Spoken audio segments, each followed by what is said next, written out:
Hello everybody, welcome to the Wonky Angle, where I talk about electronic music, both new and old.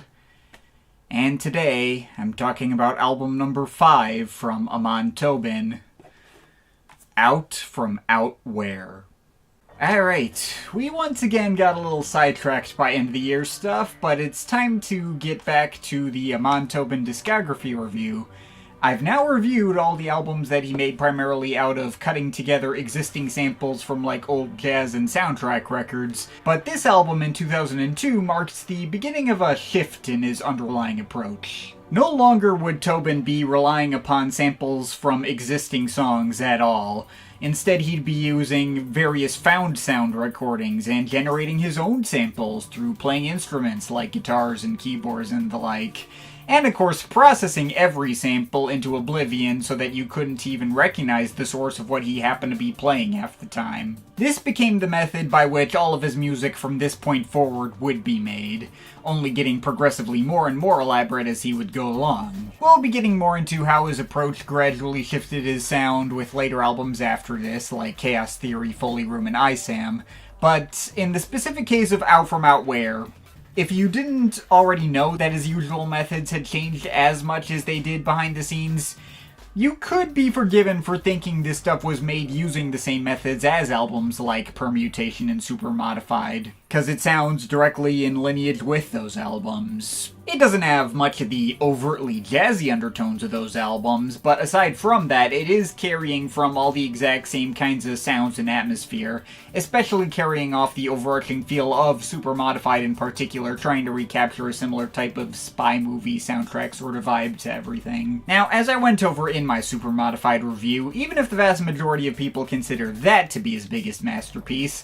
it's still an album that I've tended to like certain parts of a lot more than others. I still find it to be a bit uneven and the kind of thing that I feel like had potential to work better if the ideas going into it were further refined. I liked it a lot but didn't love it and don't consider it one of my favorites from him. Now, as I predicted, I did not see a single person agreeing with me or even really seeing where I was coming from. It was nothing but rapturous praise in my comments.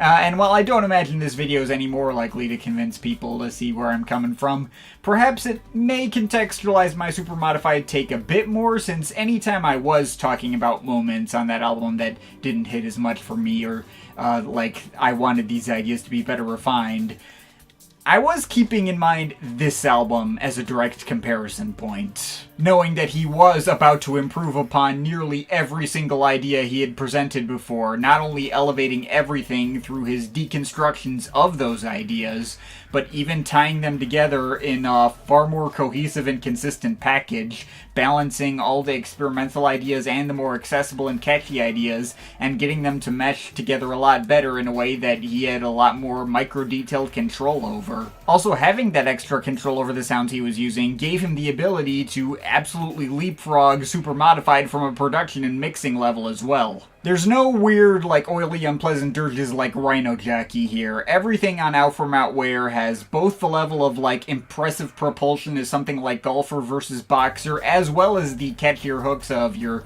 4-ton Mantises and Chocolate Lovelies and Keepin' It Steels.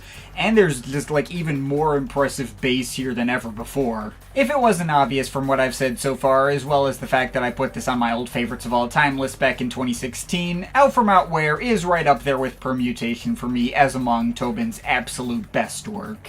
It's between those two for my favorite from him overall. Now, Permutation still clearly has this beat out in terms of its hooks, and the best moments of Super Modified are probably catchier too. But as massive classics as those two albums are still regarded to be, they still feel like they belonged to certain scenes and subgenres like your jazz breaks and breakbeat bangers and stuff, even with their own unique experimental twists. Out From Out Where really stands out to me since when this came out, there was absolutely nothing like it that you could easily compare it to, outside of, like, specific moments in Tobin's own catalog. In completely deconstructing and reassembling the approach of his already unique previous album from the ground up, he landed on something so one-of-a-kind that literally nobody else in the world could have possibly made. But at the same time, it's also never so out there as to be inaccessible either.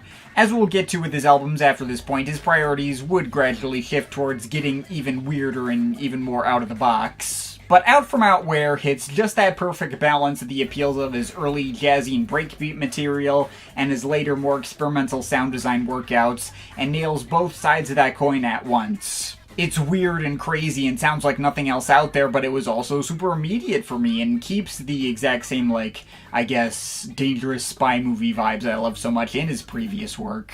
And the album wastes absolutely no time showing you its true power level right out of the gate, immediately hitting you with a 4-ton Mantis level banger right with the album opener, Back From Space. Which, I'm gonna be honest, I feel like if there's any track most likely to pop into my head when I think about Amon Tobin in passing, I think it might actually be this one. That blend of intense synth organs and choir-like pads punching right at you and like vaguely swirling around your head, along with these iconic descending chime melodies floating in the background, do-do-do-do-do-do, is such an immediately attention-grabbing way to start, and that's before you get hit with all the shuffling IDM-ish percussion blends banging away, or the various guitar licks adding extra texture, or the imposingly huge buzzing bass that feels like he was doing some dubstep-influenced stuff before dubstep even existed, or the one-off digression into haunting string sections, or the weird ghostly whistling noises or sounds that feel like processed car horns melted into indistinct pads. It's the kind of mix that you might not know what to make of when you first hear it, but it's so striking right away,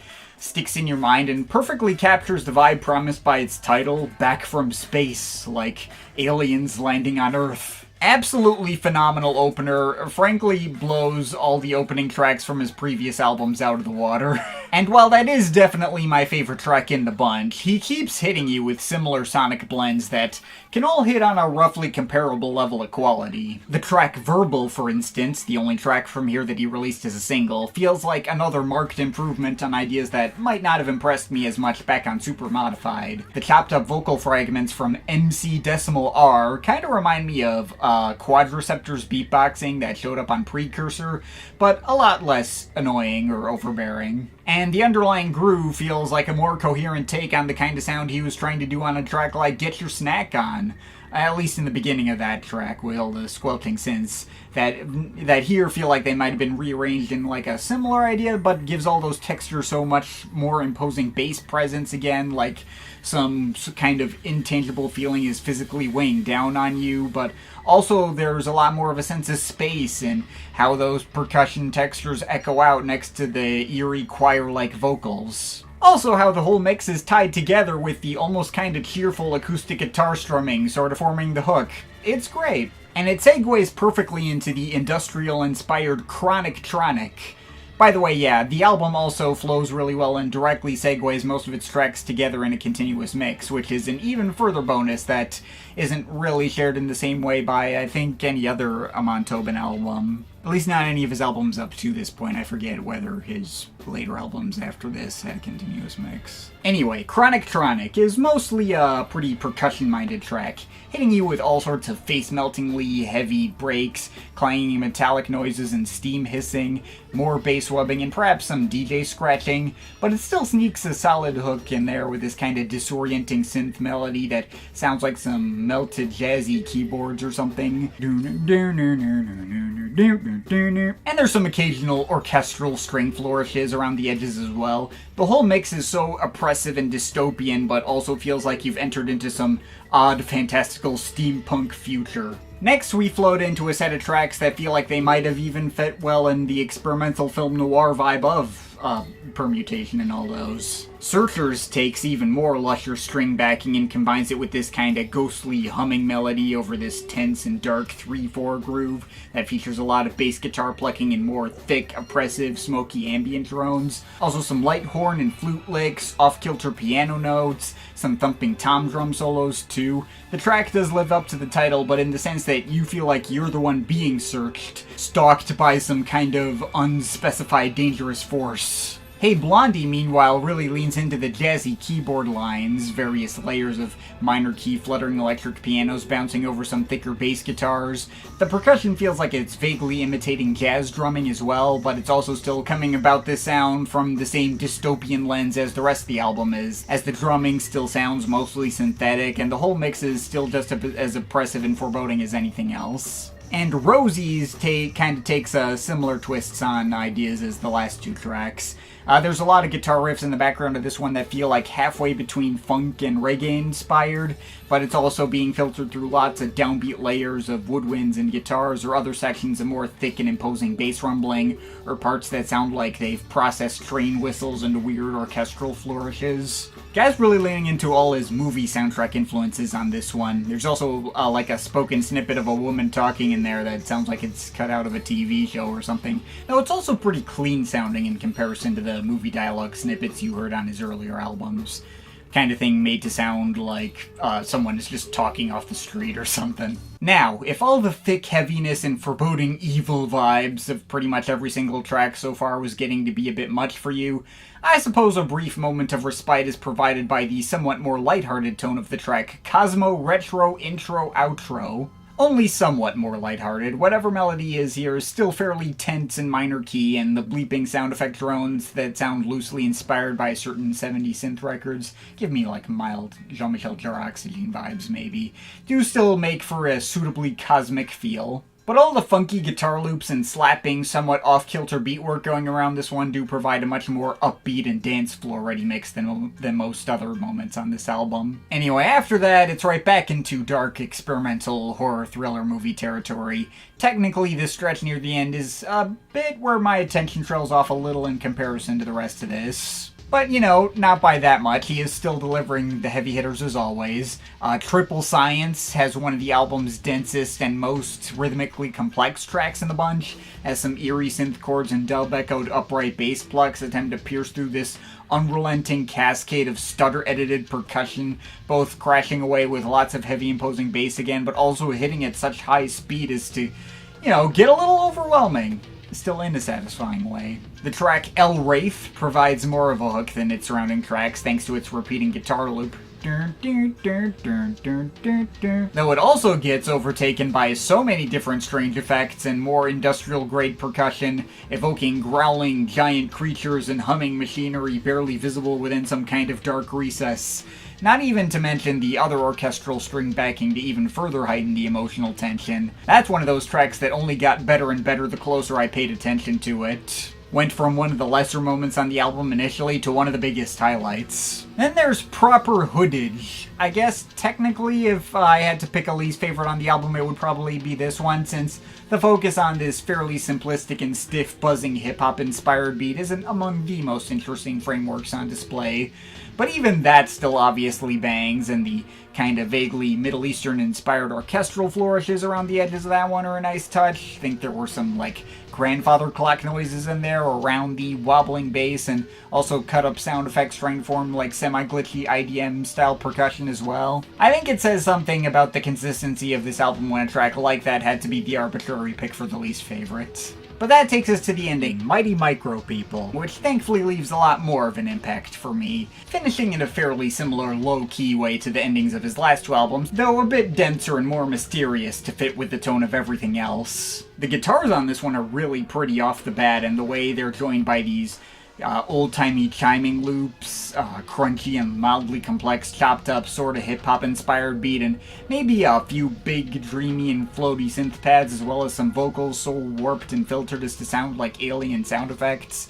A satisfyingly pensive finish that feels like something of a sigh of relief, albeit one that still maintains the same air of foreboding mystery and vague paranoia, I suppose. Not exactly the warm fuzzy finish that Nova was on Permutation, but, you know, hits on about equal level as Natureland for its own separate reasons. So yeah, that's everything on Out From Outwhere.